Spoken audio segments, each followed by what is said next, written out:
এত সুন্দর কণ্ঠ বিশ্বনবীর, ওই কণ্ঠ শুনে যখন জিনেরা হাজির হয়ে গেল, আর যখন আল্লাহর নবী তেলাওয়াত করেছিলেন ফাবি আইয়ি আলাই রাব্বিকুমা তুকাজ্জিবান, তারা প্রতিটা আয়াতের সাথে সাথে জবাব দিয়েছেন।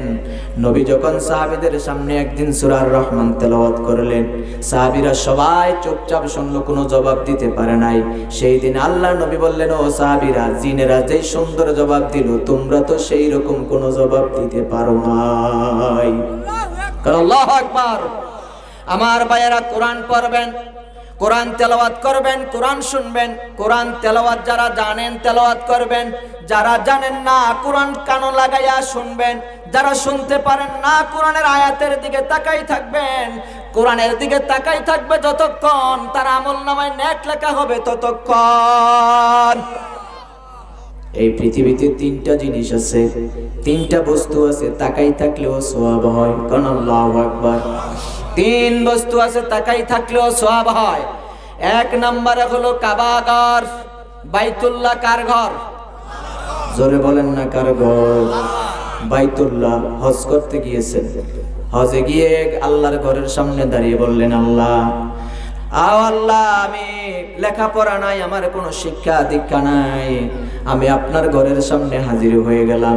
আপনি বললেন, লাব্বাইক আল্লাহুম্মা লাব্বাইক লা শারিকা লাকা লাব্বাইক ইন্নাল হামদা ওয়াল নি'মাতা লাকা ওয়াল মুলক লা শারিকা লাক। আল্লাহু আকবার। আপনি বললেন, আল্লাহ আমি আপনার গোলাম, আপনার ঘরের সামনে হাজির হয়ে গেলাম, এই জায়গায় দাঁড়িয়ে কে পড়া লাগে আমার জানা নাই। আপনি মহব্বতের নজর দিয়া আল্লাহর ঘরের দিকে তাকাই থাকবেন, বান্দা তাকাই থাকবে যতক্ষণ, তার আমলনামায় নেক লেখা হবে ততক্ষণ।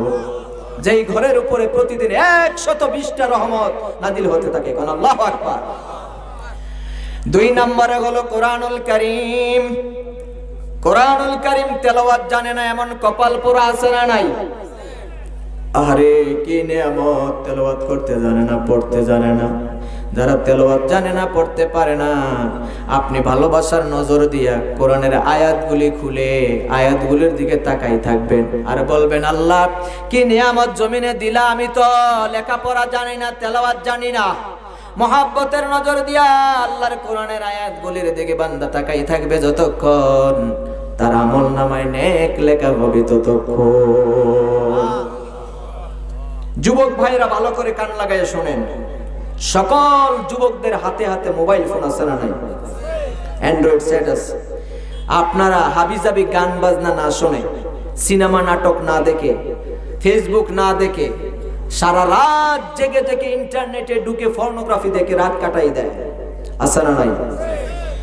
এগুলি না করে কোরআনের একটা অ্যাপস নামাই নেবেন, অথবা কারি আব্দুল সুদাইসি, কারি আব্দুল বাসেত, বিশ্ববিখ্যাত কারীদের কোরআন তেলাওয়াত নামাইয়া হেডফোনটা কানে দিয়ে রাতে যখন ঘুমের বিছানায় ঘুমাতে যাবেন, কানের মধ্যে হেডফোনটা লাগাই দিয়া আল্লাহর কালাম শুনতে থাকবেন।